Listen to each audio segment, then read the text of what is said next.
साल स्पिरिट के एपिसोड 45 के साथ हाजिर हूँ। तो फिर चलिए एक्सप्लेनेशन शुरू करते हैं। पिछले एपिसोड में हमने देखा था कि हमारा चेनफेंग लास्ट टेस्ट देने के लिए मना कर देता है, तो उसे देखकर एल्डर झाओ सोचता है कि रबिश, उसे डर नहीं लगा, लेकिन एरोगेंट। ओह, मैं विश्वास नहीं कर सकता कि उसने अपना क्लमजी फेस को कवर करने के लिए रिजल्ट को इग्नोर कर दिया। और इधर चेनफेंग हंस रहा होता है और कहता है कि एल्डर, अगर यहाँ और कुछ नहीं है तो मैं यहाँ से जाना चाहूंगा। और वो वहां से जाने लगता है और अपने मन में सोचता है कि उफ, लकीली मैंने हार मान ली, वरना। बट तभी एल्डर झाओ गुस्से में कहता है कि यहीं पर रुक जाओ, तुम्हें यहाँ से जाने के लिए परमिशन कौन दिया? तो ये सुन के चेनफेंग उनकी तरफ घूमता है और कहता है कि एल्डर, क्या हम टेस्ट को गिव अप नहीं कर सकते? तो एल्डर झाओ कहता है कि ऑफ कोर्स दूसरे लोग कर सकते हैं, लेकिन तुम नहीं। डूड, क्या तुम्हें लगता है कि तुमने सही कदम उठाया है? सपना देखो। तो उनकी बात सुन के चेनफेंग तो परेशान हो जाता है और कहता है कि मैं क्यों नहीं?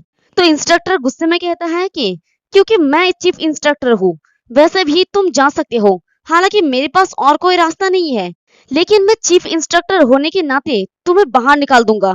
तो ये सुनते ही चेनफेंग दौड़ते हुए आता है और चिल्ला के कहता है कि एल्डर प्लीज उचित बोले। तो एल्डर झाओ चिल्ला के कहता है कि मैं तुम पर अपना टाइम बर्बाद नहीं करना चाहता, टेस्ट दो या इनर सेट से बाहर निकल जाओ।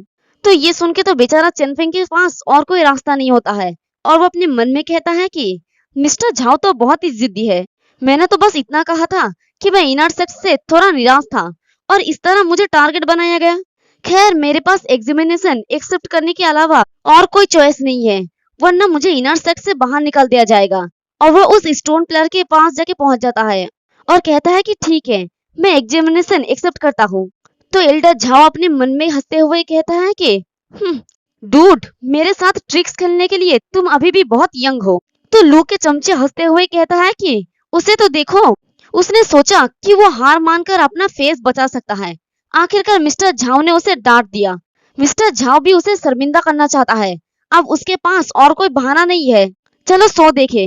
और लू की तो खुशी के मारे अपनी आंख और नाक से पानी बहने लगता है और अपने सर को पकड़ के कहता है कि मैं समझ गया, मिस्टर झाओ मेरा हेल्प कर रहा है, वो भी चाहते हैं कि मैं उसे हराऊं।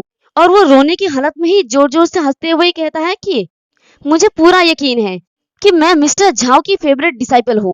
और यंग जिंगटियन अपने मन में कहता है कि यह तक कि मिस्टर झाओ भी उसे टारगेट बना रहा है।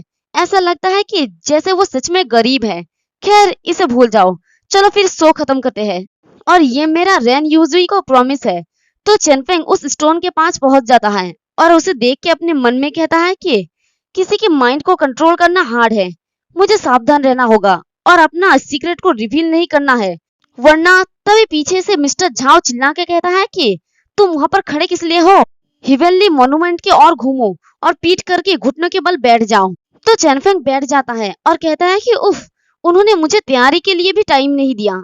और एल्डर झाओ आगे कहता है कि फिर अपनी आंखें बंद करो। तो चेनफेंग अपनी आंखों को बंद कर लेता है और अपने मन में कहता है कि मैं इसे सिर्फ कान से ही सुनकर प्ले कर सकता हूँ। और लू के चमचे हंसते हुए कहता है कि गेस करो कि वो हमारे लिए किस तरह का धर्मा लेकर आएगा। तो दूसरा लड़का कहता है कि तुम उसे जरूरत से ज्यादा इंपॉर्टेंस दे रहे हो। मुझे तो डाउट है कि शायद उसने अभी तक अपने मार्शल माइंड को भी कंडेंस नहीं किया होगा। वह धर्मा कैसे हो सकता है? यह तक कि उसके पास एक भी है, या शायद कुछ फीट का कचरा धर्मा होगा। और वो सब लोग मिलके लू का तारीफ करते हुए कहता है कि लू चैंगयुन 3 फीट ऊंचा स्वॉर्ड गॉड है। तो उन सबकी तारीफ सुन के लू भी फूल जाता है और कहता है कि अब मेरे लिए फाइट बैक करने का टाइम आ गया है, मेरा सारा ग्लोरी वापस आ जाएगा। और वो खुशी के मारे कुछ ज्यादा ही चमक रहा होता है।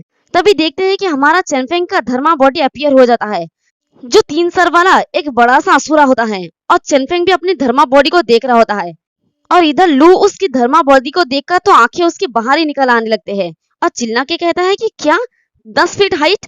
और एल्डर झाओ भी हैरानी से कहता है कि ये तो।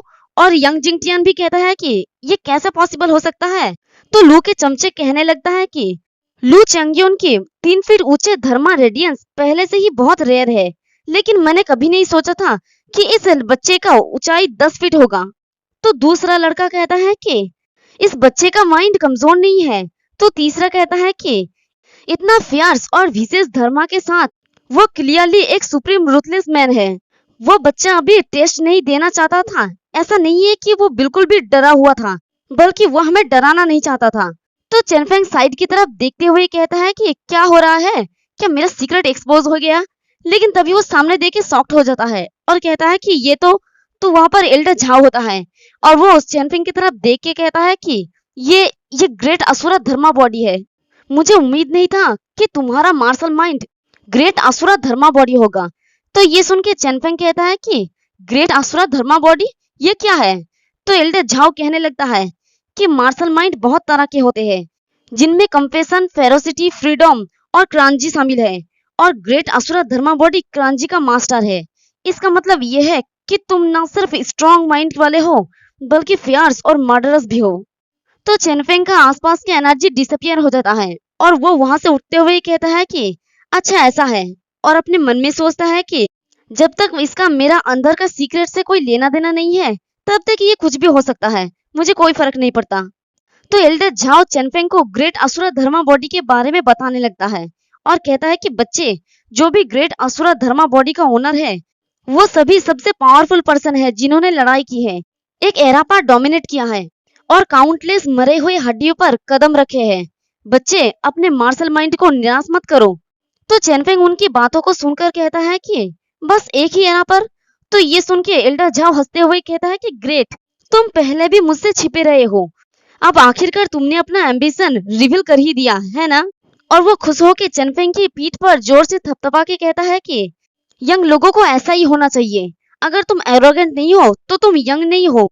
और उनके थपथपाने से चेनफेंग दूर जाके गिरने लगता है और खुद को बेचारा मुश्किल से संभाल के गुस्से में कहता है कि हे एल्डर, अगर आप मुझे इस तरह से मारते रहेंगे तो मैं जवानी में ही मर जाऊंगा। तो ये सुन के एल्डर झाओ जोर जोर से हंसते हुए कहता है कि सॉरी, मैं इस खुशी के मोमेंट पर अपने फोर्स पर कंट्रोल नहीं रख सका, क्योंकि तुम्हारे पास ऐसा मार्शल माइंड है जो मुझे बहुत ही खुश कर दिया है।